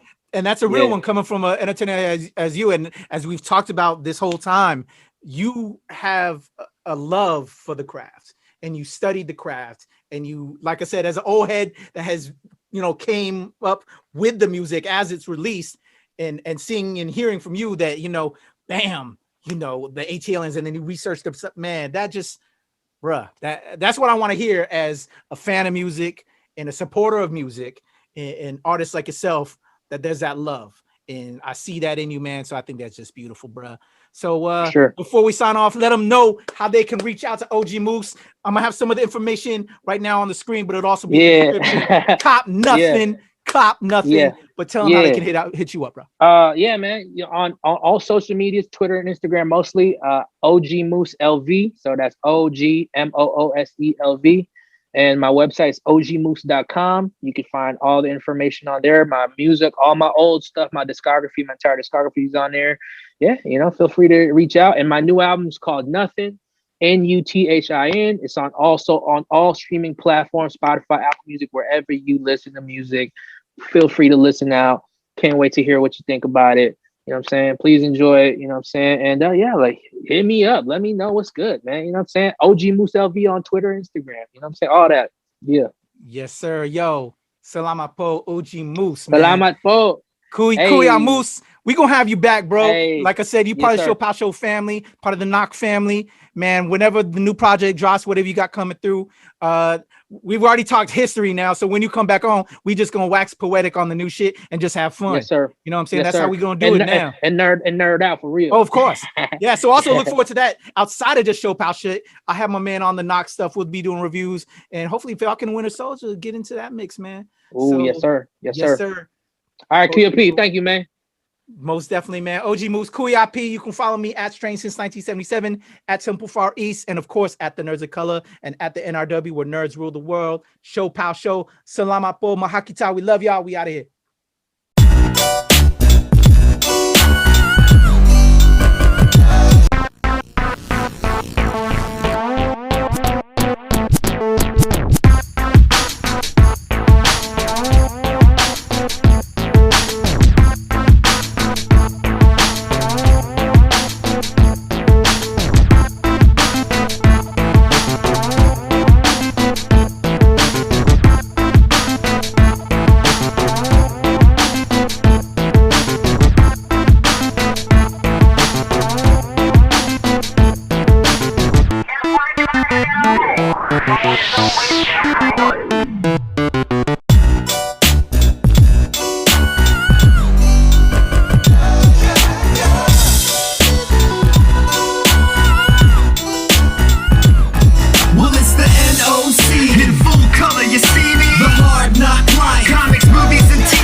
What's good? It's OG Moose. Catch me on the next episode of ShoPowSho on Nerds of Color. You know what I'm saying? I'm a musician from Las Vegas. You can check out my new album, NUTHIN, NUTHIN, on all streaming platforms, wherever you listen to music, Spotify, Apple Music, all that. All right, let's go. To me, it's a privilege to be a Filipino. We are really genuinely a creative bunch. Our community is so loving, and from art to food to music, we put our heart and soul into everything that we do, and you can see it. So that's why I think that's what it means to me to be a Filipino, is to represent and to fight for freedom. And we've been fighting for so long for our freedom, for centuries. And for us now, in our position now, I think it's so important that we all take pride into representing for our culture and making sure that our voice is heard as well. So that to me is why I feel proud to be a Filipino. It's OG Moose on the ShoPowSho. To me, being a Filipino is a privilege. We are such like a creative bunch. Our community is so strong and loving. You can see it from the beginning. And for centuries, we have constantly fought for our freedom. And you can see how our community has responded to, regardless of the issues or no matter what, we constantly fought for it and put ingenuity as part of our way of coping. And like, you can see it in the art, you can see it in the food, you can see it in the culture that we bring forward. So it's important for all of us to feel proud to be a Filipino, because it's a privilege. It really is our superpower to be able to speak for our little community to 100 million across the world. We are a big community. So yeah, I'm definitely proud to be a Filipino, man. Yo, what's going on? This is the NOC, the Nerds of Color, ShoPowSho. We are back, and we have another ShoPowSho and Tell. It's your boy, Kuya P, you know, the Tocino Terminator, and I'm here with the Lechon. Damn, I was trying to think of something creative, but my man here in Las Vegas, my boy, OG Moose. Man, what do you chow down on? Luchador. There we go. The Lechon Luchador. I love my food. You know how we love our food, Filipinos, brother. So, yeah. You know, actually, before we get into the show and tell, what do you destroy? What is your favorite Filipino dish, brother? Oh man, you know what? I love sisig, bro. Sisig. Hey. I actually have a recipe too that me and my mom cooked up, man. That sisig is, we got a crazy sisig recipe, bro. But yeah, no, I think that's, to me, is our elite like dish. If we want to like show off to other people, that's our flex, bro. It's like a sizzling pan of sisig, supreme sisig. There we go. All right, so we got sisig supreme right here. Yes, sir. My guy, Yeah. OG The Moose. Sorcerer Supreme and then the Seek Supreme. Yes, sir. Okay, we can, you know what? I like that. I'm gonna use that. All right, man. So welcome to our show, Pow Show and Tell. If you haven't peeped my interview with my man OG Moose, he's coming up on the show, Pow Show, because this show and tell probably will drop before his actual episode. So make sure you check it out when I sit down with my man OG Moose. He's a great cat. But we're gonna do a little bit of show and tell that was introduced by my boy Kenneth Tanner, the Lola and Kenneth collection. My man, let's show and tell what you got, brother. I got a couple things, but they're basically props from my last music video called Life Goes On. And basically, so my boy Mike Leisure, shout out to my guy who directed the music video. He did all these, but for just like little 1 seconds in the video, he did these cool ass things. So there's this thing called, it's like a champagne bottle. And what you can see there is this called Chateau Milagros. It's like a champagne bottle. It's from my mom, basically. And like it says champagne brut. He did the whole thing. The Coolest is Dead. That was my old nickname. You know what I'm saying? So, that was a compilation I put together last year called The Coolest is Dead. It says vintage 1991. That's when I was born.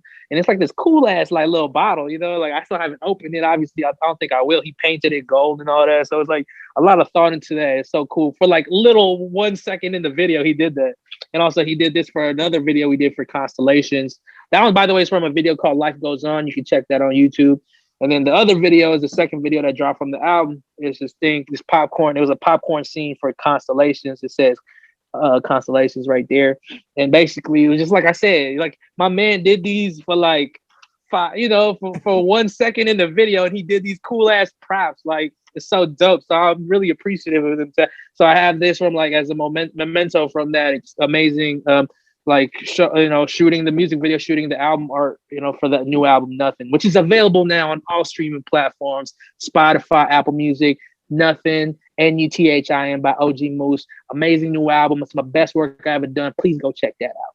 Super dope, man. That's great. That's beautiful. And shout out to your man. That shows love, bro. Again, man, when you hear our interview, we talking about nothing but love, really. With my man, that's why, man. I think we gonna be kuyas for a minute, man. This guy, hey, yes, sir. Love that, and that your boy for doing that. That's beautiful. That's dope, right? It's a detail. It's little stuff like that. It's little things, bro. It's a little things. Really, yeah.